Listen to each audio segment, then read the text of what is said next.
probably one of the most unique career transformations in basketball history. A top NBA point guard with a bad boy image comes to China, wins a CBA championship, and finds a new home and perhaps a new self. My guest today is Stephon Marbury. Stephon, it's great to have you on Up Close. Thanks for being here. Thanks for having me. So take me back to 2012 when you won the CBA championship. You led the Beijing Ducks to win the championship. You said that this was probably one of the greatest days that you ever had in basketball. It was. Being able to win a championship, I'm in Beijing, a place where basketball is so huge and so big, especially in the country. It was an experience that you rarely get the opportunity to experience, especially coming from the NBA. So you've had one experience at the highest level, and then you go to another place where there's another level. Right.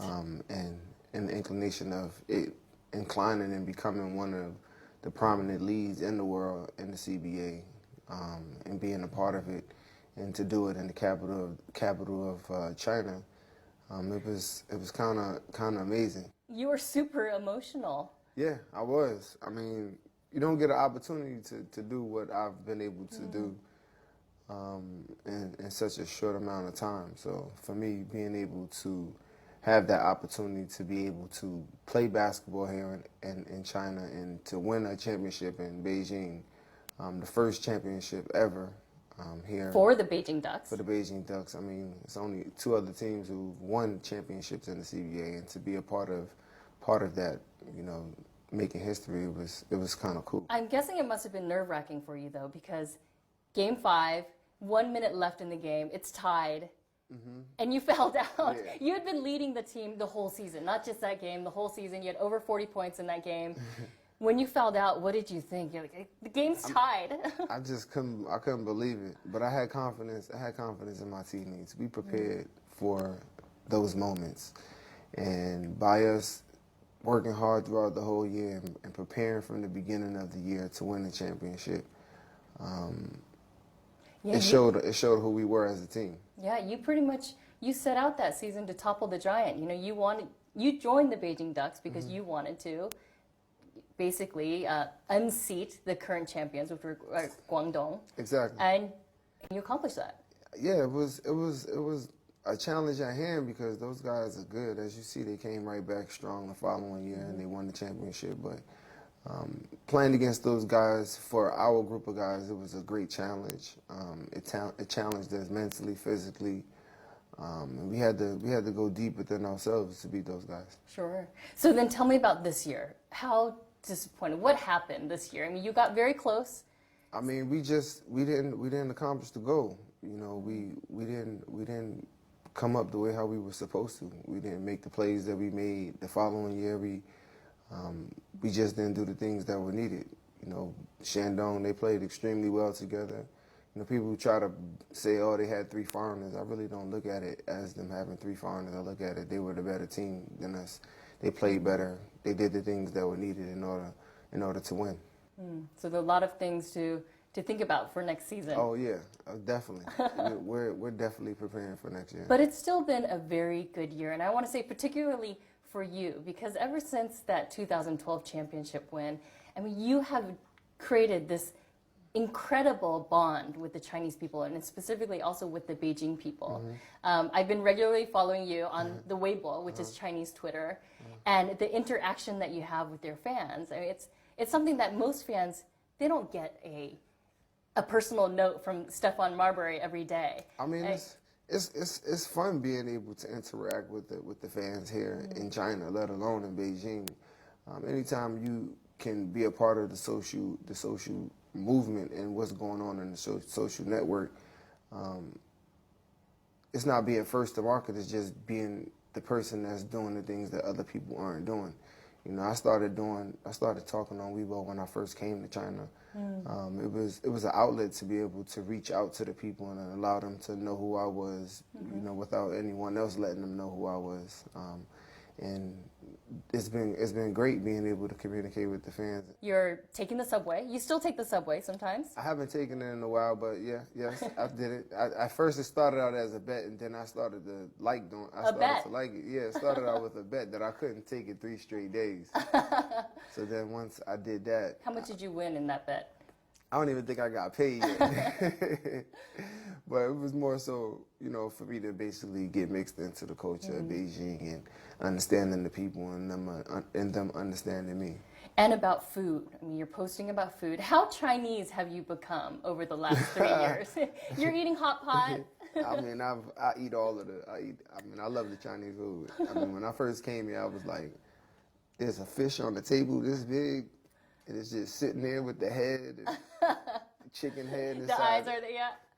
At first I was looking at it, but then eventually I just got used to it, and it's just normal now. So it doesn't faze you anymore? Nah, I mean, I'm asking for it now. Like, give me that chicken with the whole head, yep. It's only fresh, if it has the head still on It's it. good. It's good. So what about, one recent posting that I saw was you're actually saying that Chinese people look like you. Liang Qichao, a very famous Chinese scholar and journalist. He does. He does look like you. Or I guess maybe you look like him, right? So I was on the back of the bus. With Wamang and with one of my friends. And he had the book. So when he had the book, I was looking at the book, and I was looking at a picture of myself, and I was like, oh, okay, I do kind of look like this guy. So then I just took a picture that I posted it. I didn't know if it was going to have that type of reaction. You better do some DNA testing. There might be Chinese blood coursing through your veins. No, but seriously, on your Weibo, you sign a lot of things. Love is love. I mean, you're out there spreading the love to all of the Chinese fans and abroad and internationally. Where does all of this love come from? My mom. My mom. I mean, when you spread love, you get love. And, as human beings, we forget that no one is perfect. We all have our trials and our tribulations. But at the end of the day, when we're able to give that love, it's infectious. You can't deny it. It's the truth. And the truth, it defends itself. And you felt that love here? As soon as I landed here, it's been nothing but that. It's been nothing but an amazing journey. It's been very gratifying for my life and the journey that I've been on in my life. I've had a lot of lows, I've had highs, but coming to China, it gave me complete balance. And once I got that balance in my life and in basketball, it's just been a place that I can't explain the feeling of it. I mean, it's just been an amazing feeling being here and living here. Love and be loved. This is a very interesting change and transformation because 4 years ago, you were in a very tough place when you were in the U.S. NBA. People, I think it was a New York Daily News, had called you the most reviled. Oh my God, that is ugly. That is just a horrible statement. I mean, that's the New York media. It's amazing when you put things like that on the paper, people want to read that. They rush to go buy it. But if you put love is love on the back of it, it's not as interesting. Sure, of course. People gravitate to that. I would more so probably say that I was probably that person and player because I didn't do what they said to do. So when I went against the grain, and I felt what it was that they wanted me to do and how they wanted me to act and be wasn't the way how I was supposed to act and be. Yeah, and interestingly enough, year ago, 2 years ago, people started focusing on you again, Stephon Marbury and his career in China and how you've turned it all around. When we come back after this short break, we're going to talk just about that. Stay tuned. It's probably one of the most unique career transformations in basketball history. A top NBA point guard with a bad boy image comes to China, wins a CBA championship, and finds a new home and perhaps a new self. My guest today is Stephon Marbury. And welcome back to Up Close, where I'm with two-time NBA All-Star, Stephon Marbury. Stephon, we talked earlier about your transition from the NBA to the CBA. Why China? At that time, how did China even come onto the map for you? I had a long conversation the people who brought me here, and they basically explained to me the opportunities that could come about in playing here. And What did you know about China at that time? I knew nothing. I knew nothing. I mean, I basically told my story, and after I told my story, I thought about what it was that I wanted to do next. And coming to China, it was something that I believe was fate. It was supposed to happen the way how it happened, especially staying here.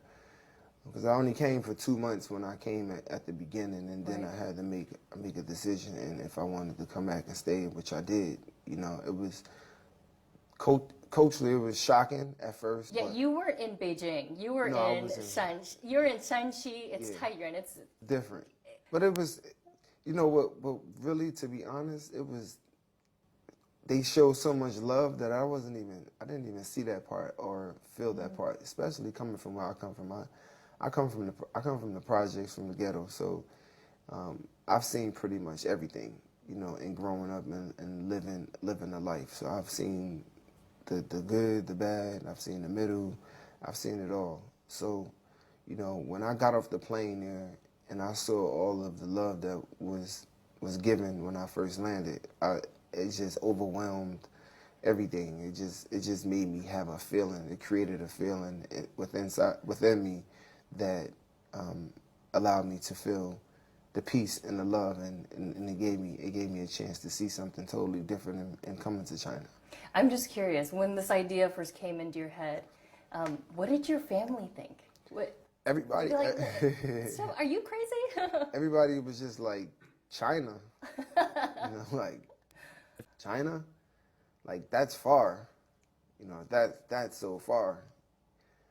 And my mom, I had to give my mom blessing. If my mom wouldn't have been open to me coming here, I probably wouldn't have came.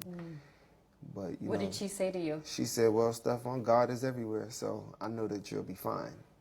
And when she gave me her blessing, that's when I I said, I'm about to do something different. I'm about to take another step.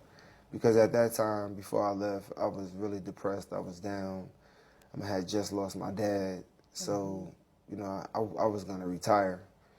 And my family was just basically like, you can't leave on a note that people would like to see you leave on based upon what's being written about you. And you can't end your career like that. You know, you got to basically get back on it and do it. Make them wrong. Yeah. You got to prove Show them wrong. that they're wrong. Yeah. We got a saying, haters make you greater. And the negative energy that was written about me and all of the stuff that was coming out about me, it pushed me. It really did. It pushed me. And when they said I couldn't play basketball anymore, that's when I kind of got like, it was like, you know, you get irritated, but, you know, it was like a bothersome feeling, because I was like, how can you say I can't play basketball when my numbers prove that I'm one of the second best point guards to touch a basketball? You know, it was just them trying to actually really kill me and just basically put me in a place because they thought that I was the most versatile player. Right. But what was the hardest for you when you got here in China? Adapting and adjusting and accepting. You know, accepting that I was someplace else, adjusting to something that was the biggest challenge in my life, and going into another culture and not being able to speak the language. I mean, literally, I used to just sit for a week without even speaking because I didn't understand and I didn't know what to say. How did you communicate with your teammates and the coaches? I mean, with the translator, the translator was how I communicated. But basketball is basketball. When you get on the court, I mean, basically your movement can basically speak, you know, when you're playing the game, but basically more so through the translator. But just in general, like in just my everyday life. And that was the time that I had the opportunity to actually really find myself within without even speaking, you know, so the piece of silence actually healed me internally. Sounds very zen. I mean, that's what it was. But, you know, and I got a chance to actually know myself a little bit better than what I thought I knew. You know, I found out it was like a gut check as far as me being someplace different and doing something different, and taking on this new challenge in my life and being in another country. So the challenge really wasn't about basketball. No. It was about life. Yeah, it was totally about life because, I mean, basketball for me is easy. You work out, you practice, you keep doing it over in repetition, and you get better at it. How did losing your father affect how you felt about basketball in the NBA? Because as I understand the circumstances was he passed away while you were playing a game with the Knicks. I just felt, you know, I felt violated, you know, as a human being when they didn't tell me what was going on with my father, because I was playing and he was at the game and they rushed him to the hospital and they allowed me to continue to play. So I started to look at them as a human being, as human beings, and how can you allow that to happen without you even telling me? So you're basically saying the game is more important than a person, than life. A life, right. And, you know, it took me some time to get past it, but I had to come to mind that in order for me to be forgiven, I had to forgive. And in order for me to continue to move on in my life, I had to forgive that and move on. In order to move on, I had to do that, which was another challenge in my life. It wasn't about the basketball part and all of the nonsense and chaos that went on with all of the things that happened. Because I'm not perfect, I'm no angel, and I've made my mistakes. But when you're dealing with human life, when it's something to do with living and dying, it's a little bit different. So all of this newfound love and peace that you're finding, do you think, is it a result of being here in China, or is it you're older now? Is it maturity? I mean, it's always been there. It's always been inside me. It's always been there. I mean, I just wasn't able to actually let all of it out because I was dealing with other things. So my mind wasn't focused on the things that I'm focused on now. You know, I told somebody, I said, if you from 16 to 26, you grow in that span. You know, you grow, you learn, you develop as a human being. From 26 to 36, of course I'm going to grow. But, you know, people who I think people who aren't doing anything and are still stuck in their lives and doing the same things that they're doing and they're not trying to take the steps forward, they like to hold things over your head from what happened 10 years ago. And it's like, you're still talking about something that happened 10 years ago. Right, like, I've been in China for almost 5 years and you're still talking about what I did in the NBA. I'm like, get past it. Like, move on. Yep. Like, it's over with. Absolutely. Talk about something else. All right, when we come back, we're going to hear more from two-time NBA All-Star Stephon Marbury. Stay tuned. It's probably one of the most unique career transformations in basketball history. A top NBA point guard with a bad boy image comes to China, wins a CBA championship, and finds a new home and perhaps a new self. My guest today is Stephon Marbury. And welcome back to Up Close. Stephon, you have been so successful here in China. And I'm not even talking only as a basketball hero, you know, this sort of icon of basketball, but also as this type of cross-cultural ambassador. But many imports, they call them imports. It's a strange name, but many of these star imports from the NBA, they don't fare as well. I read a report that many of them don't even make it a year in China. How would you advise them? I mean, how have you been so successful? The first thing I think you got to do, you got to accept that you're someplace else. And the rules are different. It's not the NBA. I think having a really good support cast is vital here. You know, having people that are willing to help and show you the ropes. I've been blessed to have really good people around me here. People that care about me and care about my well-being and what happens and what goes on here in China. I think investing themselves into the culture is the first thing that they really have to do. You can't force feed them to eat the food, but once you start eating the food, you become the food. It changes the way how you feel and how you think because you're eating something totally different than what you're used to eating. So now, you know, you're embracing something totally different. So you're saying by eating the food, you embrace the culture? Oh, definitely. I mean, for me, when I started eating the food, I started to see things different. I mean, I didn't realize how much Chinese people can eat I mean, and when we eat, it's like a feast, you know. And I think in It's America, a celebration every time. that's basically what it's like. But in America, you know, you eat one portion of food and then that's it. You don't, you know. Then now it's you're sharing. So now you're learning and you're adapting and you're adjusting to something different. You know, when you're not used to that coming from the States, you know, it's shocking. It's shocking. It could be intimidating. It could be frustrating. I heard that you were eating a lot of fast food when you first came to China. Yeah, I was. It's comfort food.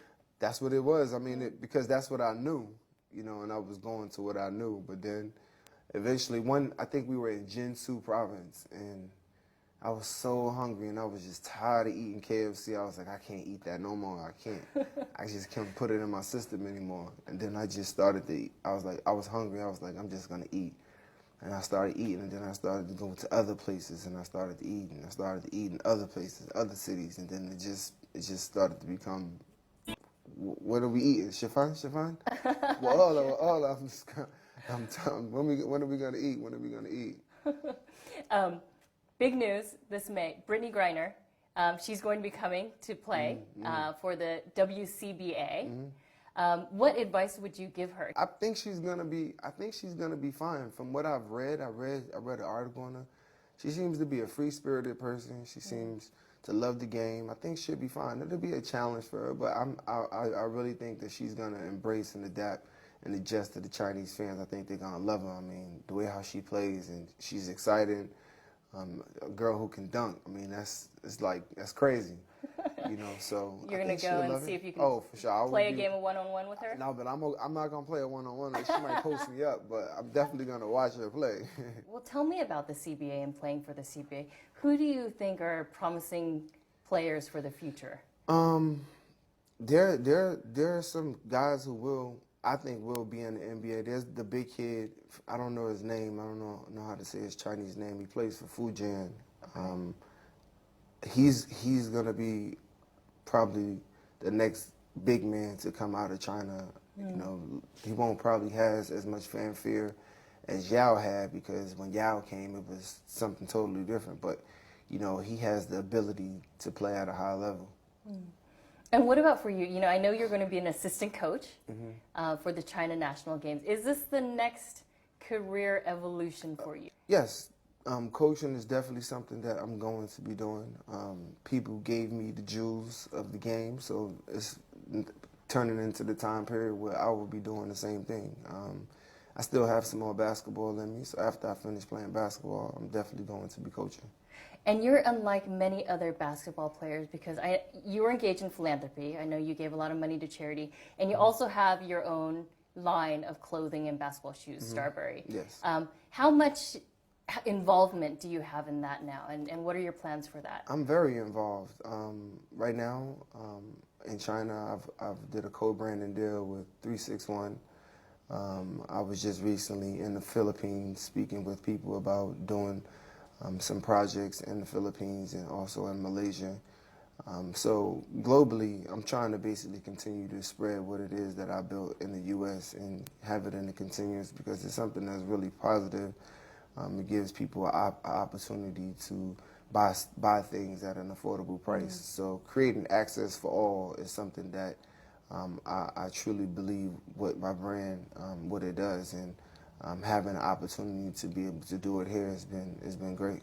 And of course, some critics say one of the main reasons, and maybe the only reason why you're here in China, is because you want to build the brand, build the image, and sell a lot of shoes. First is when I came here, that's what was said. So now that I stay here, that I'm here and I'm living here, it's like they're trying to figure out what's the next thing to say.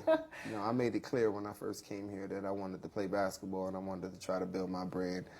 And, you know, as time has gone on and it was, oh, he's just going to go there for a year, 2 years, do that, and then he's going to leave. This is what we're saying in the U.S. But how can you say what's going to happen or what my plans are when we've never spoke? It makes no sense. So how can you speculate on that? One aspect that we haven't talked about yet, but I know is very important for you, is family. You spend your time in China, your family's back in the U.S. What are your plans there? You know, are they your oldest daughter sings in Chinese. Yes, she sings in Chinese. She's learning Chinese. Yes. She's learning and she sings in Chinese. It's been a challenge, but my children, when at first they was like, oh, I can't believe you're leaving. I can't believe you're leaving.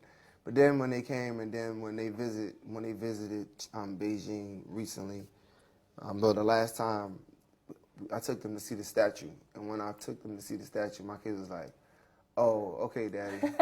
I understand. Okay. I see why. I see what's going on now. So, they were really happy and really excited. It was like, for the first time, I got an opportunity to see my children look at me like, wow, this is a really big accomplishment. Like, my father has a statue, in Beijing. In the capital of Beijing, the most populated country on the planet, so, they get it and they understand it. So, they're eventually one day they will come here and they will stay here with me and we'll go back and forth as we do. You said that you'll retire from basketball here in China. Mm-hmm. So say tomorrow you get a phone call from this year's NBA champions, Miami Heat. Mm-hmm. Stephon, we want you to come back for next season. What do you say? I have no desire to play basketball in the NBA. The chapter has went to the next chapter in the book. The book is closed there. The book is closed. The book has been closed. It's been a question that's been asked. I felt like the NBA was a great platform for me to do what it is that I'm doing now. So some people look at it in reverse, as in this would be a good platform to go to the NBA, but it's reverse. I play the same way how I play, and the way how I play in the CBA is how I would play in the NBA. So there's no difference in my game.